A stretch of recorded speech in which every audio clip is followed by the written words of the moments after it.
Hello everyone and welcome back to my YouTube channel mister mathematical. Class 12 determinant R D Sharma से चल रहा है हमारा बेटा। प्रीवियस क्लासेस में हमने कुछ concept, important result and question practice किए थे। तो जिसने मेरी प्रीवियस वीडियो नहीं देखी, पहले वो प्रीवियस वीडियो जरूर देखिए। आपको एकदम डिटेल एक्सप्लेनेशन से मैंने चीजें बता रखी है, एकदम कॉन्सेप्ट क्लियर हो जाएगा आपका उसको देखने के बाद। फिर आप फर्दर प्रोसीड करिए इन वीडियोस पे। तो आज मैं क्या कराऊंगा, आगे क्वेश्चन करवाऊंगा कुछ आर डी शर्मा से रिलेटेड ही। तो पहला क्वेश्चन आपके सामने है। क्वेश्चन देखिए, find A if it is given that adjoint of A. Previous class में भी हमने ऐसा कुछ क्वेश्चन किया था कि हमें एडजॉइंट ऑफ ए दिया हुआ था, डिटरमिनेंट दिया हुआ था, ए निकालना था। इस वाले में तो हमें डिटरमिनेंट भी नहीं दिया हुआ, सिर्फ एडजॉइंट ऑफ ए दिया हुआ है। तो कैसे करेंगे एडजॉइंट ऑफ ए? समझने की बात क्या है, कभी भी आपको ऐसा कुछ नजर आए तो आप ए की फॉर्मूला याद रखेंगे, ए इनवर्स इक्वल्स टू 1 में determinant of A into adjoint of A. अब इसकी मदद से बहुत कुछ डिराइव हो सकता है। आपको निकालना है क्या है, आपको निकालना है ए मैट्रिक्स। तो ए मैट्रिक्स निकालना है, इसका मतलब मैं एक काम करता हूं, A inverse determinant of A adjoint of A. Agreed? A inverse को मैं क्या करता हूं, 1 में ए लिख देता हूं इक्वल्स टू एडजॉइंट ऑफ ए। इन दोनों के प्लेस चेंज कर दो, ए यहां पे आ जाएगा और एडजॉइंट ऑफ ए यहां पे आ जाएगा। ये आ गया एडजॉइंट ऑफ ए। एग्रीड?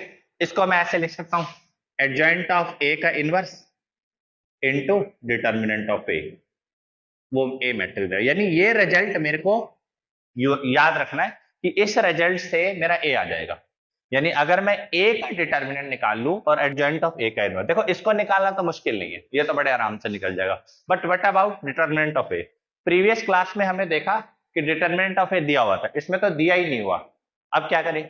तो बेटा आपको ये रिजल्ट याद होना चाहिए कि एडजॉइंट ऑफ ए का डिटरमिनेंट किसके इक्वल होता है, डिटरमिनेंट ऑफ ए की पावर n-1। कुछ यूजफुल रिजल्ट लिखवाए थे, उसमें एक रिजल्ट ये भी था। तो अगर आपको ये याद होगा तो आपके लिए कोई प्रॉब्लम नहीं है। सबसे पहला टारगेट क्या निकालते हैं, ए का डिटरमिनेंट। तो भाई ए का डिटरमिनेंट निकालने का फॉर्मूला क्या होगा, डिटरमिनेंट ऑफ ए की power -1 into determinant of adjoint of. तो क्या हो जाएगा, डिटरमिनेंट ऑफ n कितना है 3, क्योंकि ऑर्डर कितना है इसका 3 into 3 का, equals to determinant of adjoint of A. Adjoint of A का डिटरमिनेंट देखते हैं कि एडजॉइंट ऑफ ए का डिटरमिनेंट कैसे निकलता है।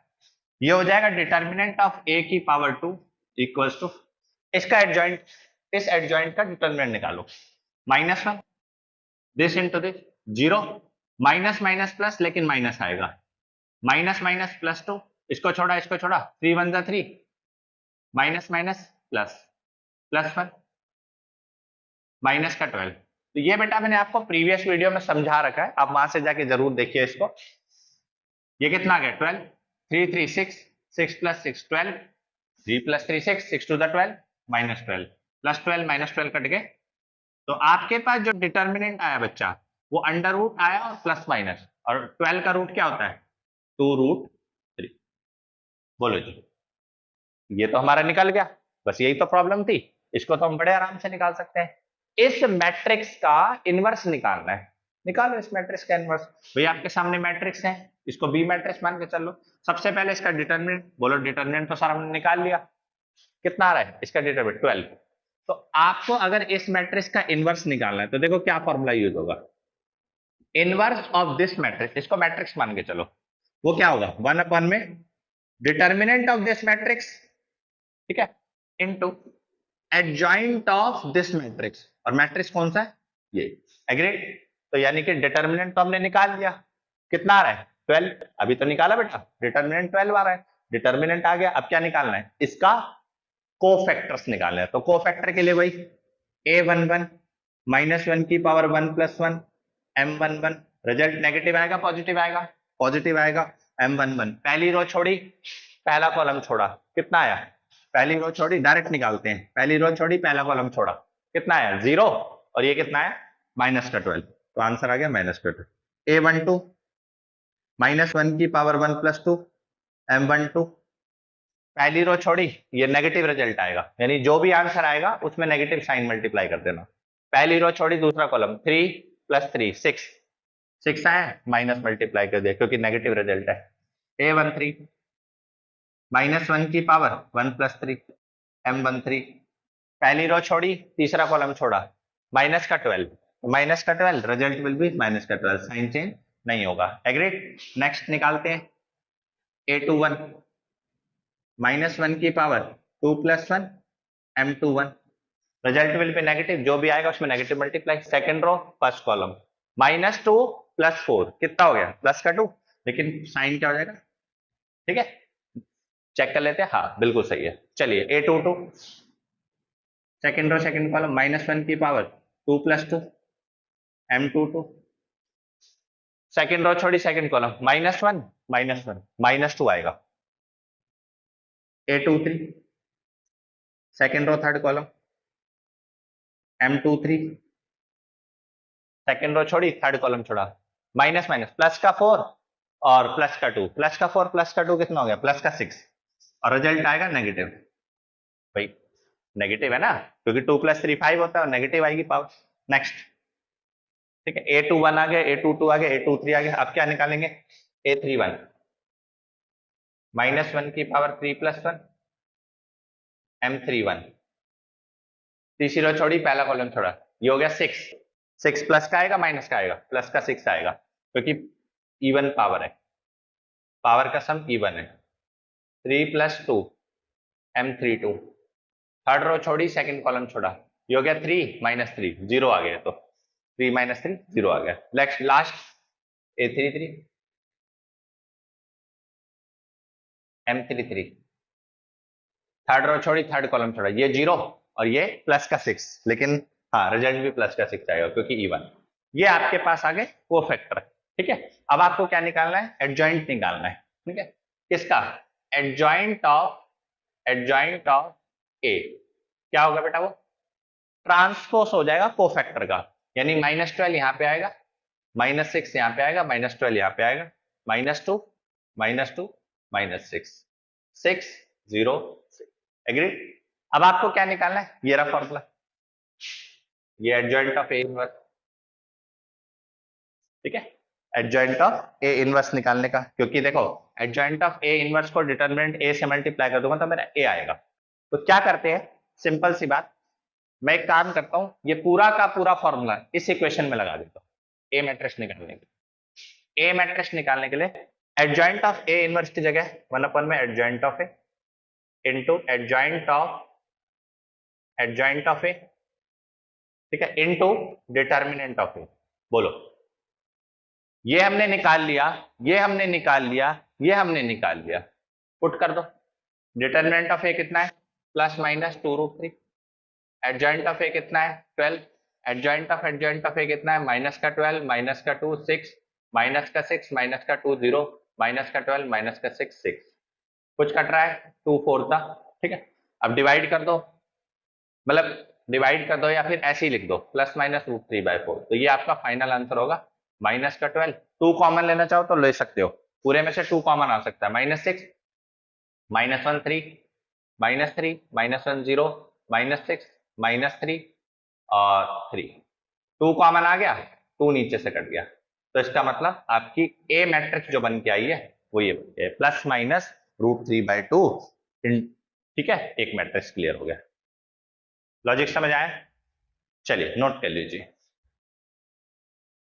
ये एक चीज देख लेना, ये 6 आएगा, अच्छा 2 पे कट गया ना, तो ये 6 आएगा, 2 6 12, ठीक है, और यहां से फिर से 2 कॉमन ले लिया तो ये 3 आएगा। ये थोड़ा सा चेंज कर लेना भाई, 2 से 12 कट गया, 6 आया, यहां से 2 कॉमन ले लिया, तो 2 कॉमन लेते ही कितने पे, 2 पे 6 3 पे आ गया, तो ये फाइनल आंसर हो गया ±√3/3। चलिए क्वेश्चन देखते हैं। Prove that this equals to determinant of A की पावर है। कैसे होगा, LHS ले लो बेटा, लेफ्ट हैंड साइड, इसको आप कैसे लिख सकते हो, आपको पता है कि अगर मैं बोलता हूं a इंटू बी का डिटर्मिनेंट या फिर a का डिटर्मिनेंट b का डिटर्मिनेंट, दोनों बातें सेम है, तो डिटर्मिनेंट में आपको रिजल्ट याद होने चाहिए, बेनिफिट बहुत होगा आपको। तो ये हो गया determinant of A into determinant of adjoint of A, agreed. ये हो गया डिटर्मिनेंट ऑफ ए। अब इसका भी फॉर्मूला अभी अभी हमने पढ़ा है, एडजॉइंट ऑफ ए का डिटर्मिनेंट किसके इक्वल होता है, डिटर्मिनेंट ऑफ ए की पावर n-1 के इक्वल होता है। तो मैंने लिख दिया डिटर्मिनेंट ऑफ a की पावर n-1, दोनों का बेस सेम था, पावर क्या होगी, ऐड होगी, -1 से +1 कट गया, determinant of a LHS is equal to RHS, hence very. तो बेसिक आपका कॉन्सेप्ट क्लियर होगा तो कहीं भी क्वेश्चन आपके सामने आए, कैसा भी क्वेश्चन आ जाए, आप अप्लाई कर पाएंगे, बस आपको रिजल्ट याद रखने पड़ेंगे। चलिए नोट कर लीजिए। चलिए बेटा, solution of system of equation, इस कॉन्सेप्ट को समझना बड़ा जरूरी है क्योंकि सीबीएसई में बड़े क्वेश्चन जो होते हैं वो इस पे आते हैं, इस टॉपिक पे, solution of system of equation. इसके लिए देखिए समझिए कि सिस्टम ऑफ इक्वेशन क्या होती है आपकी, a1x प्लस b1y प्लस में c1 equals to d1, a2x plus b2y plus c2 equals to d2, z a3x plus b3y plus c3z equals to d3। Logic clear हुआ? अब आपके पास क्या होगी, एक मैट्रिक्स मेथड होता है। मैट्रिक्स मेथड कैसा होता है, ax is equal to b, matrix method होता है ax is equal to b वाला। इस मैट्रिक मेथड है, हम इसके सिस्टम ऑफ इक्वेशन के सॉल्यूशंस निकाल सकते हैं, यानी x, y और z की वैल्यू निकाल सकते हैं, जिसमें आपका a जो मैट्रिक्स होगा वो कोफिशिएंट को रिप्रेजेंट करेगा, a1 b1 c1, a2 b2 c2, a3 b3 c3। x matrix होगा वो रिप्रेजेंट करेगा वेरिएबल को, x y z। ऑर्डर यही होगा, a का ऑर्डर 3 into 3, b का ऑर्डर 3 रो 1 कॉलम, और जो b मैट्रिक्स होगा वो d1 d2 d3 को रिप्रेजेंट करेगा, d1 d2 3 into 1। बोलो इतनी बात समझ आई? तो आप मैट्रिक्स मेथड का एप्लीकेशन करके सॉल्यूशन निकाल सकते हैं, यानी x y z की वैल्यू निकाल सकते हैं, और वो बोलेगा भी आपको कभी कभी कि by using matrix method you have to find the solution of the equation. अब ये होता कैसे, ये भी समझ लो। वैसे मैंने एनसीईआरटी जब करा रखा तो आपको सारी बातें बताई हैं, फिर भी एक बार रिकॉल कर रहा हूं क्योंकि इंपॉर्टेंट कॉन्सेप्ट है। Pre multiply by A inverse, आप ए इनवर्स से प्री मल्टीप्लाई कर दो तो ए इनवर्स इंटू ए आई हो जाएगा, और आई इंटू एक्स एक्स होगा, तो ये X is equal to A inverse B. यानी कि आपको इस मैट्रिक्स का इनवर्स निकालना है और उसको बी मैट्रिक्स से मल्टीप्लाई कर देना है, तो जो आपके पास आंसर आएगा वो आएगी एक्स वाई जेड की वैल्यू। एग्रीड और not? It is possible only when ए का डिटर्मिनेंट नॉट इक्वल टू 0, 0 के बराबर नहीं आना चाहिए, यानी नॉन सिंगुलर मैट्रिक्स के लिए पॉसिबल है, नॉन सिंगुलर मैट्रिक्स के लिए पॉसिबल है, अदरवाइज पॉसिबल नहीं है। सिंगुलर मैट्रिक्स क्या होते हैं, जिनका डिटर्मिनेंट 0 होता है। अगर आपका ए का डिटर्मिनेंट 0 नहीं आ रहा तो इनवर्स एग्जिस्ट करेगा, ए इनवर्स एग्जिस्ट करेगा, और जो सॉल्यूशन आएंगे वो यूनिक सॉल्यूशन आएंगे। ये सारी बातें आपको याद होनी चाहिए कि सॉल्यूशन जो आएंगे वो यूनिक सॉल्यूशन आएंगे, और उन्हें क्या कहेंगे, कंसिस्टेंट। तो आपके एनसीईआरटी में क्वेश्चन भी थे कि आपको ये पता लगाना था ये कंसिस्टेंट है या इनकंसिस्टेंट है, तो ए का डिटर्मिनेंट निकालते थे। अगर ए का डिटर्मिनेंट 0 के बराबर नहीं आ रहा यानी नॉन सिंगुलर मैट्रिक्स है तो कंसिस्टेंट है, अदरवाइज इनकंसिस्टेंट है। तो ये तो पूरा का पूरा जो मैंने आपको कॉन्सेप्ट बताया, it will help you in finding the value of X Y Z. कब? जब ए आपका नॉन सिंगुलर मैट्रिक्स हो गया। पहले इसको नोट करो फिर बताता हूं सिंगुलर मैट्रिक्स में क्या करते हैं। चलिए अब मान लो आपका ए का डिटरमिनेंट 0 के इक्वल आ गया, तो ये तो सिंगुलर मैट्रिक्स हो गया, सिंगुलर मैट्रिक्स हो गया। अब सिंगुलर मैट्रिक्स में इनवर्स एग्जिस्ट करता है तो बोलेंगे नहीं, A inverse does not exist. अब जब A inverse does not exist तो आप कैसे पता लगाएंगे ये सॉल्यूशन कैसा सॉल्यूशन है? तीन टाइप के सॉल्यूशन होते हैं, unique, no solution, infinite many solution.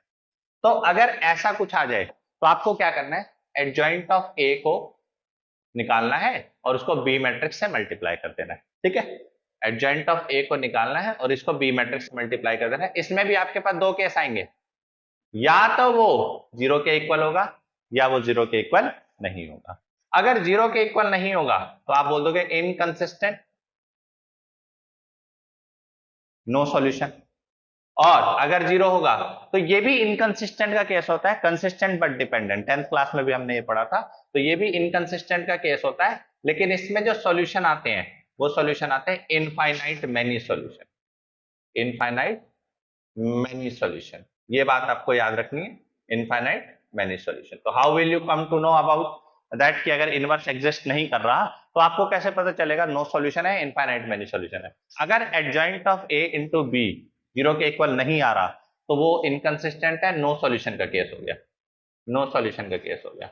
और ये किसका केस हो गया, इनफाइनाइट मैनी सॉल्यूशन का केस हो गया, when adjoint of A into B equals to 0। इसे कहते हैं इनकंसिस्टेंट, कंसिस्टेंट बट डिपेंडेंट भी कह सकते हैं, इनफाइनाइट मैनी सॉल्यूशन का केस हो गया। ठीक है जी, चलिए इसके ऊपर एक क्वेश्चन करते हैं, नोट कर लीजिए पहले। चलिए बच्चा अब इस बात को समझते हैं। क्वेश्चन दिया हुआ है use matrix method to examine consistent और इनकंसिस्टेंट। बड़ा इंपॉर्टेंट बात है कि इसने मैट्रिक्स मेथड लिखा हुआ है, अदरवाइज हम डायरेक्ट भी तो बोल सकते हैं ए का डिटरमिनेंट निकालो, अगर 0 के इक्वल आ रहा है तो आप बोल दो कि वो इनकंसिस्टेंट है, क्योंकि दोनों केस इनकंसिस्टेंट क्या रहे हैं, ये वाला केस कंसिस्टेंट बट डिपेंडेंट का है। लेकिन ए के डिटरमिनेंट से आपको ये थोड़ा ना पता चलेगा, ए के डिटरमिनेंट को 0 के बराबर अगर निकालने से 0 आ गया तो वो सिंगुलर मैट्रिक्स हो जाएगा, 0 नहीं आएगा तो नॉन सिंगुलर मैट्रिक्स। और नॉन सिंगुलर मैट्रिक्स तो हमें पता ही है, अगर मैं आपसे बोलूं नॉन सिंगुलर मैट्रिक्स का केस हो लिख दूं तो नॉट इक्वल टू 0, ये कौन सा मैट्रिक्स है, नॉन सिंगुलर मैट्रिक्स। ये कंसिस्टेंट होता है, इनकंसिस्टेंट होता है, ऑलवेज कंसिस्टेंट।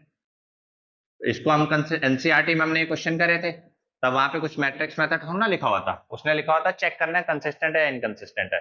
तो हम क्या करेंगे, सिंपल सी बात, डिटरमिनेंट ऑफ ए का 0 के बराबर या 0 के नहीं बराबर, ये शो कर देंगे। लेकिन यहाँ उसने बोला मैट्रिक्स मेथड का यूज करना है, तो मैट्रिक्स मेथड का यूज कर लेते हैं। आप एक काम करो, ए मैट्रिक्स बना लो, कितना है 4 -2 6 -3, कुछ मत करो, इसका डिटरमिनेंट निकालो। अब माइनस का 12 प्लस का 12, आंसर कितना आ गया 0। ये कौन सा मैट्रिक्स हो गया, सिंगुलर मैट्रिक्स हो गया। ऑब्वियस सी बात है सिंगुलर मैट्रिक्स होगा, या तो इनकंसिस्टेंट में जाएगा या consistent with infinite many solution में जाएगा, ये तो हो नहीं सकता। ठीक है, अब दोनों में से कौन सा है, इनकंसिस्टेंट है या consistent with infinite many solution है, उसके लिए हमें फर्दर प्रोसीड करना पड़ेगा just because of this slide. अब क्या करना है, adjoint of A into B ये निकालना है, adjoint of A into B. ठीक है, एडजॉइंट ऑफ ए निकाल लेते हैं। एडजॉइंट ऑफ ए निकालना बहुत आसान है, इसका कैसे करते हैं, 2 × 2 का एडजॉइंट ऑफ ए। भाई इनको इंटरचेंज कर दो और इनके साइन चेंज कर दो, -6 + 2। ठीक है, मेन डायगोनल वालों को इंटरचेंज कर दो और इनके साइन चेंज कर दो। अब बताओ इसको किस मैट्रिक्स से मल्टीप्लाई करना है, बी मैट्रिक्स। बी कितना बच्चा आपका 3 5। ठीक है, ये बी मैट्रिक्स हो गया। चलिए जी मल्टीप्लाई करते हैं इसको 3 5 से, तो ये हो जाएगा माइनस का 9 प्लस का 10 और माइनस का 18 प्लस का 20। तो ये आपके पास आ गया 1 और 2। क्या ये 0 के इक्वल आ रहा है, 1 और 2, क्या ये 0 के इक्वल आ रहा है, बोलो नहीं। अब आप जानते हो कि adjoint of A into B not equal to 0, तो ये 100% आप इसको क्या नाम दे दोगे, इनकंसिस्टेंट। बोलो कंसिस्टेंट या इनकंसिस्टेंट, तो आपने नाम दे दिया इनकंसिस्टेंट। लॉजिक क्लियर हुआ, तो इसको यहीं तक रोक देना, बस एग्जामिन करनी थी कंसिस्टेंसी या इनकंसिस्टेंसी, तो ये इनकंसिस्टेंट हो गया। ठीक है जी, अगर हम एनसीईआरटी में देखते थे तो हम डायरेक्ट डिटरमिनेंट से निकाल देते थे, तो ये नोट कर लीजिए। Solve the following system of equation and show that it is consistent, लिखा हुआ है show that it is consistent and also find the solution। देखो कंसिस्टेंट का केस हमने क्या पढ़ा है, यूनिक सॉल्यूशन में। चलिए जी निकालते हैं डिटरमिनेंट, मैट्रिक्स मेथड से ही सॉल्व करेंगे। पहले ए मैट्रिक्स तैयार कर लेते हैं, 2 -1 3 3 2 -1 4 5 -5। ठीक है, बी मैट्रिक्स तैयार कर लेते हैं, बी कितना है 5 7 9। एक्स मैट्रिक्स तैयार कर लेते हैं, कितना है x y z, ये एलिमेंट्स हो गए। सबसे पहले ए का डिटरमिनेंट निकालते हैं। ए का डिटरमिनेंट कैसे निकलेगा, प्लस का 2 माइनस का 10 माइनस माइनस प्लस का 5, ये माइनस है ऊपर भी माइनस होता है, तो कितना हो गया +1। इसको छोड़ा इसको छोड़ा, माइनस का 15 प्लस का 4, फिर प्लस का 3, इसको छोड़ा 5 3 15 4 2 8। कितना है ये माइनस का 10, ये कितना आया माइनस का 11, ये कितना आया प्लस का, ठीक है 8 और ये 7 हो गया, 7 3 21। तो ये हो गया माइनस का 21 प्लस का 21। आंसर किसके इक्वल आ गया, 0 के इक्वल आ गया। ये तो सिंगुलर मैट्रिक्स हो गया। और सिंगुलर मैट्रिक्स में हमने 2 केस पढ़े थे भाई। ये नॉन सिंगुलर मैट्रिक्स में हमने क्या पढ़ा था, डिटरमिनेंट 0 के इक्वल नहीं आता और वो यूनिक सॉल्यूशन हो जाता है, वो कंसिस्टेंट हो जाता है। अब ये डिटरमिनेंट 0 के इक्वल आ गया तो ये सिंगुलर मैट्रिक्स आ गया। इसके बाद का हमारा स्टेप क्या होगा, we have to find adjoint of A into B, adjoint of A into B, ठीक है, ये फाइंड करना है। अब एडजॉइंट ऑफ ए निकाल लेते हैं। अब ये कह रहा है कंसिस्टेंट, क्वेश्चन में कह रहा था कंसिस्टेंट, इसका मतलब ये कौन सा केस होगा, consistent with infinite many solution, ठीक है, consistent with infinite many solution, consistent with unique solution नहीं होगा। तो जैसे हम 10th क्लास में पढ़ते थे कंसिस्टेंट और इनकंसिस्टेंट, कंसिस्टेंट वो होते थे जो आपका a1 अपॉन में a2 is not equal to b1 upon में b2, वैसी कैटेगरी पढ़ते थे। और यूनिक सॉल्यूशन जो इंटरसेक्टिंग होती थी, पैरेलल और कोइंसिडेंट दोनों इनकंसिस्टेंट होते थे, और कोइंसिडेंट इनकंसिस्टेंट भी होता था, कंसिस्टेंट बट डिपेंडेंट भी कह देते थे उसको, ठीक है। तो ये कौन सा केस बनेगा, consistent with infinite many solution, यानी नो सॉल्यूशन के केसेस कैसे आते हैं, इनकंसिस्टेंट के आते हैं। लॉजिक क्लियर हुआ। तो ये बात आपको समझ के रखनी है। हमने क्या किया, यहां तक सॉल्व किया, अब हम एडजॉइंट निकालेंगे। बेटा एडजॉइंट निकालने के लिए वही तरीका, a1 कोफैक्टर निकालो, तो कोफैक्टर निकालते हैं, आजो बेटा कोफैक्टर निकालते हैं a11, ठीक है, a11 रिजल्ट आएगा माइनस माइनस माइनस प्लस, क्योंकि दोनों का सम इवन है तो ये प्लस रिजल्ट आएगा, ठीक है। अब थोड़ा सा शॉर्ट करेंगे क्योंकि प्रीवियस समझा चुका हूं मैं आपको ये कैसे निकलता है। पहली रो छोड़ी पहला कॉलम, माइनस का 10 प्लस का 5, तो रिजल्ट विल बी माइनस का 5। a12 बाहर नेगेटिव लगा देना, क्योंकि दोनों का सम ऑड आ रहा है तो नेगेटिव लगा देना, दोनों का सम इवन आ रहा है तो पॉजिटिव लगा देना। पहली रो छोड़ी दूसरा कॉलम छोड़ा, -15 + 4 कितना आएगा, -11 चेंज हो गया, प्लस का 11 बन गया। a13 पहली रो तीसरा कॉलम पॉजिटिव रिजल्ट आएगा, पहली रो 5 3 15 4 2 8 कितना बचा 7। a21 नेगेटिव रिजल्ट आ जाएगा, सेकंड रो छोड़ी फर्स्ट कॉलम छोड़ा, 5 -15 माइनस का 10 minus minus plus, a22 result positive आएगा, सेकंड रो छोड़ी सेकंड कॉलम छोड़ा, 5 2 10 4 3 12 कितना आया माइनस का 22, एग्रीड। a23 नेगेटिव रिजल्ट आएगा, सेकंड रो छोड़ी थर्ड कॉलम छोड़ा, 5 2 10 + 4 कितना है -14। a31 रिजल्ट पॉजिटिव, तीसरी रो छोड़ी पहला कॉलम छोड़ा, माइनस माइनस प्लस और -6 रिजल्ट विल बी -5।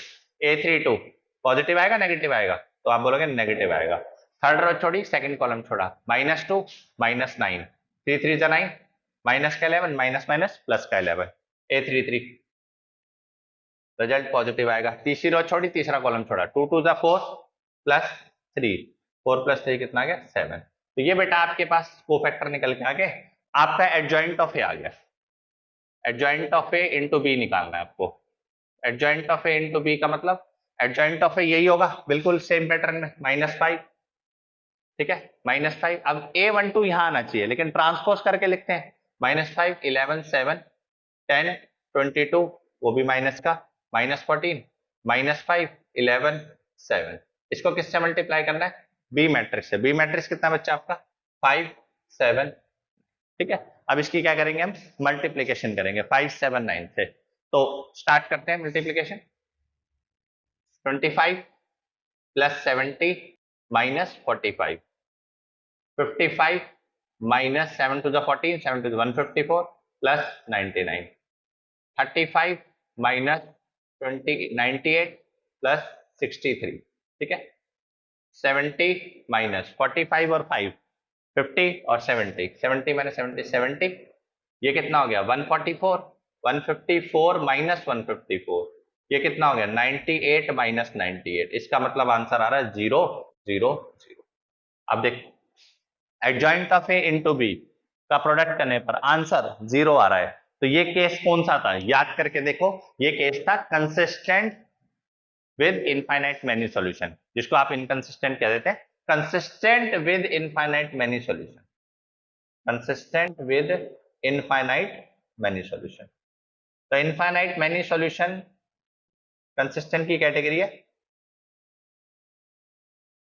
और वो क्या होता है पहले वाला कंसिस्टेंट विद यूनिक सॉल्यूशन, और inconsistent with no solution, adjoint of A into B अगर 0 के बराबर नहीं आता, यहाँ पे कोई वैल्यू आती 1 2 3 तो adjoint of A into B 0 के बराबर नहीं था तो आप लिखते इनकंसिस्टेंट विद नो सॉल्यूशन। यह है consistent with infinite many solution. अब इसके सॉल्यूशन फाइंड करनी है, यह आपने एनसीईआरटी में नहीं सीखा अभी तक और हमने अभी तक डिस्कस भी नहीं करा। आज हम पहली बार इसको डिस्कस करेंगे कि इसके सॉल्यूशन कैसे निकलते हैं, ठीक है, उसका प्रोसेस समझेंगे। तो ये आपके सामने क्वेश्चन था नॉन सिंगुलर मैट्रिक्स, ठीक है। अभी तक हमने जो क्वेश्चन करे थे नॉन सिंगुलर मैट्रिक्स में हम इनवर्स नहीं निकाल सकते, हमें adjoint of A into B निकालना है, उसको निकाल के ये पता लगाना है कि ये consistent with infinite many solution. इसके आगे प्रोसीड करते हैं, पहले इतना आप नोट कर लीजिए। चलिए अब आगे कैसे प्रोसीड करना है, जब आपके पास consistent with infinite many solution है, you can find infinite many solution values x और वाई और जेड, लेकिन वो प्रॉब्लम क्या है कि वो वैल्यूज नहीं आएंगी, वो आपका वेरिएबल्स की फॉर्म में आएगा। आप इसके बाद क्या प्रोसेस लगाएंगे, when consistent with infinite many solution, consistent with infinite many solution, तो आप क्या करेंगे, पुट थर्ड वेरिएबल को आप के मान लो, put z is equal to third variable को आप के मान लो, तो 2x minus y plus 3k equals to 5, agreed. तो 2x minus y equals to 5 minus 3k, ठीक है, ये एक इक्वेशन बन गई। ऐसे ही सेकंड में करो, 3x plus 2y minus k equals to 7, 3x plus 2y equals to 7 plus k, ठीक है, बस दो में ही करना है। तीसरी इक्वेशन को एज इट इज छोड़ देना है, इसमें कुछ नहीं करना आपको। पहली किन्हीं भी दो इक्वेशन को ले लो आप, किन्हीं भी दो इक्वेशन में आप z की जगह, यानी कि आपने तीन वेरिएबल को दो वेरिएबल में कन्वर्ट कर दिया, ठीक है, तीन वेरिएबल को दो वेरिएबल में कन्वर्ट कर दिया। अब आपको सिर्फ यहाँ पे x और y नजर आ, ठीक है, एक हो गया x एक हो गया y, बस। अब क्या करना है, आपको मैट्रिक्स मेथड लगाना है, और मैट्रिक्स मेथड के लिए आपको क्या चाहिए, ए मैट्रिक्स चाहिए, 2 माइनस 1 3 2, x चाहिए, x क्या होगा एक्स वाई, और बी मैट्रिक्स चाहिए, बी क्या होगा 5 माइनस 3k और 7 प्लस, बस कुछ नहीं करना, आपको मैट्रिक्स मेथड लगाना है। और मैट्रिक्स मेथड क्या होता है, x is equal to A inverse B, तो by matrix method x is equal to A inverse B we will find A inverse और उसको b से मल्टीप्लाई करेंगे। ए इनवर्स निकालने के लिए डिटरमिनेंट 2 2 जा 4 प्लस 4, कितना आंसर आया 8 आ गया, ठीक है, ए का डिटरमिनेंट आ गया। अब क्या निकालते हैं, एडजॉइंट ऑफ ए, क्योंकि ए इनवर्स निकालना है ना, तो एडजॉइंट ऑफ ए कैसे निकलेगा, ये आपस में इंटरचेंज कर लेंगे प्लेस और साइन चेंज हो जाएंगे, ये एडजॉइंट ऑफ ए आ गया। तो ए का डिटरमिनेंट आ गया, एडजॉइंट ऑफ ए आपके पास आ गया। अब आपको क्या निकालना है, x is equal to A inverse B, A inverse कितना आएगा 1 अपन में determinant of A into adjoint of A into B.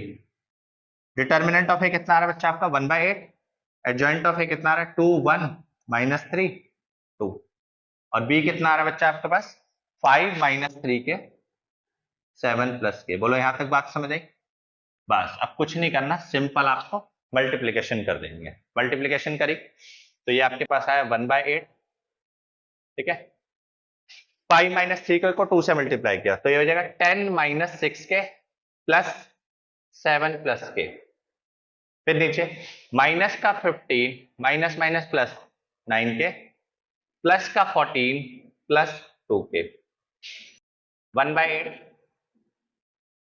Minus 5 के प्लस 17 अपॉन 11 के माइनस 1, ठीक है, ये आपके पास ये आ गया। तो माइनस 5 के प्लस 17/8 अपॉन 11 के माइनस 1/8, ये आपका x मैट्रिक्स आया। तो देयरफॉर आपके पास x की वैल्यू आ गई 17 माइनस 5k/8,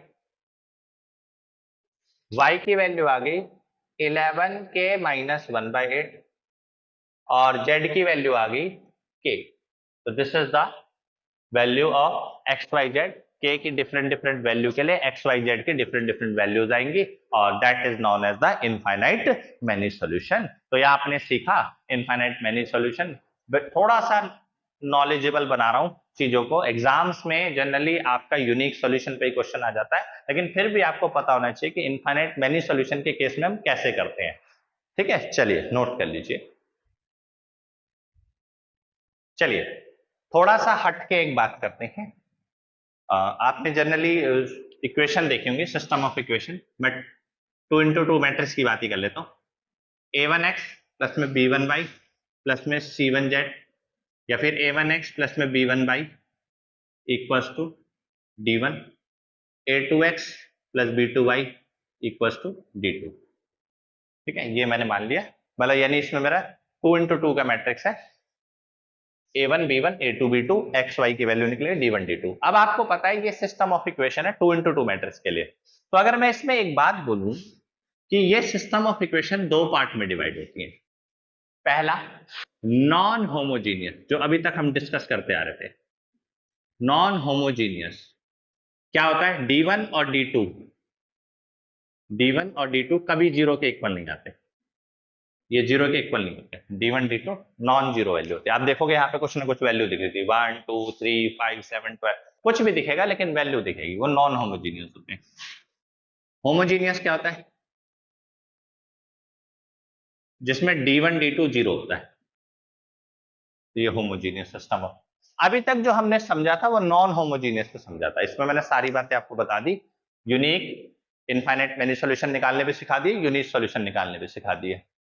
होमोजीनियस के अंदर भी आप दो केसेस लेकर चलेंगे, ध्यान से समझिए, क्वेश्चन नहीं कराऊंगा इसमें, वैसे ही कॉन्सेप्ट बता दूंगा, डिस्कस करूंगा। सिमिलर है, आपको यहाँ पे 0 0 दिया होगा, तो सेम वही तरीका, आप ए का डिटरमिनेंट निकालेंगे।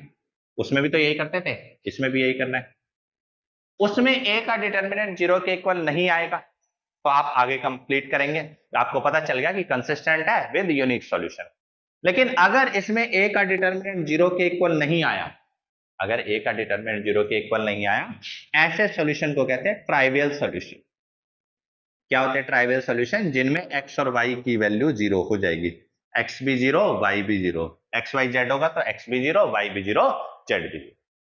अगर a का डिटरमिनेंट 0 के इक्वल आ गया, मान लो अगर a का डिटरमिनेंट 0 के इक्वल आ गया, ठीक है, तो इसमें 3x3 का मैट्रिक्स आएगा, a का डिटरमिनेंट 0 के इक्वल आएगा। तो जैसे अभी हम नॉन होमोजीनियस में इनफाइनाइट मैनी सॉल्यूशन के लिए कर रहे थे कि थर्ड वेरिएबल को k मान के चल लो, इसमें भी ऐसे ही करेंगे, थर्ड वेरिएबल को k मान के चलेंगे, put z is equal to k, third variable को k मान के चलेंगे, और क्या बना देंगे हम? इनफाइनाइट मैनी सॉल्यूशन, यानी नॉन ट्राइवियल सॉल्यूशन आएंगे, नॉन ट्राइवियल सॉल्यूशन आएंगे, वहां पे ट्राइवियल सॉल्यूशन आएंगे नॉन। और कैसे निकलते हैं नॉन ट्राइवियल सॉल्यूशन? सेम तरीके से मैट्रिक्स मेथड लगा के, x is equal to a inverse b, same तरीके से निकलेंगे। अब बोलो सर 2x2 होगा, तो 2x2 होगा तो उसमें तो डायरेक्ट k मान लेंगे, ये k माना, उधर गया x और y, x की वैल्यू आ गई, y की वैल्यू k की टर्म में आ गई।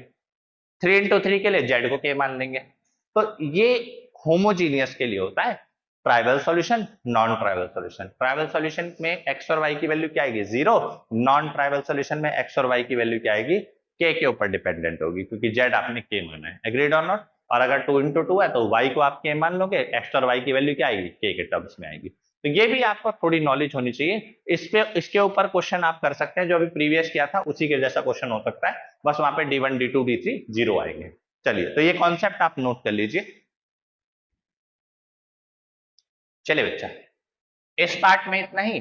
अब मैंने आपको कंप्लीट आर डी शर्मा से जितने भी कॉन्सेप्ट थे मैंने आपको समझा दिए। इधर it is homogeneous, non homogeneous, trivial, non trivial, consistent with infinite many solution, how to find the solution inconsistent with infinite many solution, और कुछ बेसिक इंपॉर्टेंट रिजल्ट। आप वीडियोस को जरूर देखिए, और ये आपको सीबीएसई के लिए अच्छे से प्रिपेयर करेगी। 2026 आपके बोर्ड एग्जाम्स हैं, अभी से ही आप प्रिपरेशन करेंगे, फोकस रहेंगे, तो आपके प्रिपरेशन करते वक्त आपको समझ आएगा कि आपको क्या क्या प्रॉब्लम आ रही है, और उन प्रॉब्लम को सॉल्व करने के लिए आपके पास टाइम होगा। तो जितना जल्दी हो सके अपनी प्रिपरेशन स्टार्ट कर दीजिए, वीडियोस देखिए। अगर आपको वीडियोस पसंद आए तो जरूर लाइक करिए, चैनल को सब्सक्राइब करिए, ताकि इस तरीके की वीडियोस आपको मिलती रहे। और प्रीवियस वीडियो ना देखना पड़े, पहले प्रीवियस पार्ट देख के आए तब आपको यहाँ पे। अदरवाइज क्या होगा, इस पार्ट में आपको लगेगा थोड़ा स्पीड लग रही है, क्योंकि कनेक्टिविटी नहीं होगी। जब तक आपकी कनेक्टिविटी मेरे साथ नहीं होगी तब तक आपको चीजें क्लियर नहीं होगी। तो प्रीवियस से अगर आप पढ़ते आएंगे तो आपको समझ आएगा। क्योंकि देखो बेटा, बार बार डिटरमिनेंट निकालना नहीं सिखा सकता मैं, पहली वीडियो में दिखा दिया मैंने आपको, पहली क्लास में मैंने समझा दिया। अब आप बोलो सर फिर अभी भी आज भी अगर मैं 4th क्लास ले रहा हूँ और मैं आपको डिटरमिनेंट निकालना सिखाऊं, तो it is not possible, video की लेंथ बढ़ जाती है। तो मैं शॉर्ट रहता हूँ, इस चीजों को लेके कि आपको ज्यादा से ज्यादा content within time limit में आपको समझा सकूं, चाहे it is related to your exam और it is not related to your exam. ये भी मेरा पॉइंट रहता है कि आपको पता होना चाहिए एटलीस्ट कि भाई होमोजीनियस कैसे दिखता है, नॉन होमोजीनियस कैसे दिखता है। जनरली मैक्सिमम क्वेश्चन हमारे नॉन होमोजीनियस में फंस जाते हैं। आप इनफाइनाइट में, लेकिन आप प्रिपेयर रहो ना हर चीज के लिए एग्जाम। बाकी प्रीवियस ईयर आप क्वेश्चन पेपर उठा के देख सकते हैं, आपको पैटर्न पता चल जाएगा। बहुत आसान सी बात है, पेपर पता लगाना कोई इतनी हार्ड बात नहीं है।